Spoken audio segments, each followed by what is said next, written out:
তুমি নহ'লেও হ'ব, পাৰিম জীৱন সজাব। আজি মোৰ বিয়া। অলপ আগতে তেওঁ মোৰ শিৰত সেন্দুৰ আঁকি দিছে জানা। চোৱাচোন, 7টা জনমলৈ তোমাৰ সৈতে থাকিম বুলি কোৱা মইজনী আজি জনম জনমলৈ আনৰ হৈ গ'লোঁ। মোক বাৰু কইনাৰ সাজত কেনেকুৱা লাগিছে চোৱাচোন, মানুহৰ ভাগ্য কেনেকুৱা।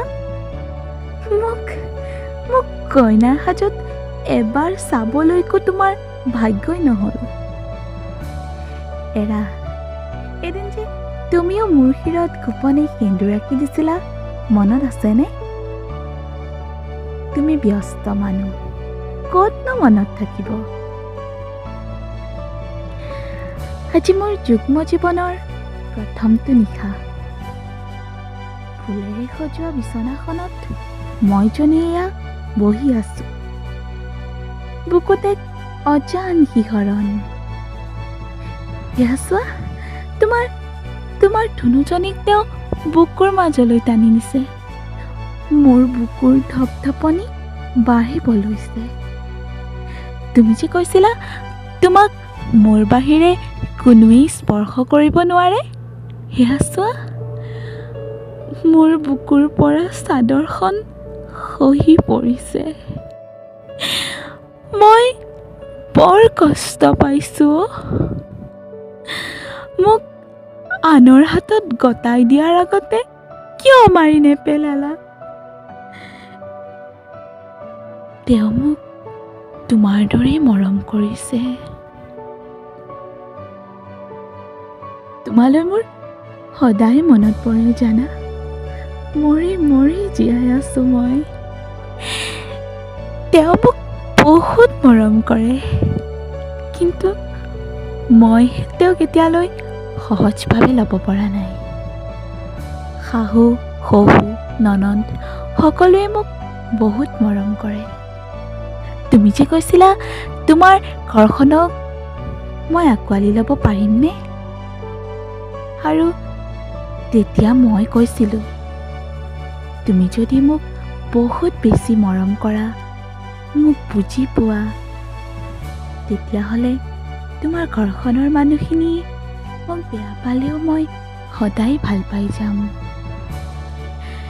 কিন্তু তোমাৰ মৰমবোৰ মোৰ প্ৰতি সলনি হৈ গ'ল। ঘৰখনৰ কাৰণে তুমি মোকো ত্যাগ দিলা। যেতিয়া মোৰ লগত তুমিয়েই নাই, তেতিয়ানো মই আৰু কি কৰিব পাৰোঁ? তোমাক এটা ভাল খবৰ দিবলৈ আছে। মই এটা ল'ৰা সন্তানৰ মাক হ'লোঁ।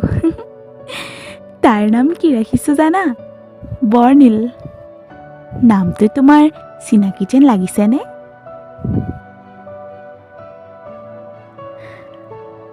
সময় এতিয়া আমাৰ নহয়, সময় এতিয়া সলনি হ'ল। এতিয়া মোৰ বাবে তুমি এটা স্মৃতি। সংসাৰৰ বান্ধোনত পৰি মই তোমাক পাহৰি যাবলৈ বাধ্য। এতিয়া মোৰ ভৰা সংসাৰ, সকলো আছে, স্বামী, শহু, শাহু, ননদ, জোঁৱাই আৰু মোৰ ল'ৰাটো। বেয়া নাপাবা, পাহৰি গ'লোঁ মই তোমাক। নহ'লে যে মই মোক ভাল পোৱা মানুহখিনিক মৰমেই দিব নোৱাৰিম। এতিয়া মই তোমাৰ ধুনুজনী নহয়। এতিয়া মই কাৰোবাৰ পত্নী, কাৰোবাৰ বোৱাৰী, কাৰোবাৰ মৰমৰ নবৌ আৰু কাৰোবাৰ মাতৃ। এয়াই এজনী নাৰীৰ জীৱন। তুমি নাই বুলিয়েই জীৱন জানো আগুৱাই যোৱা নাই?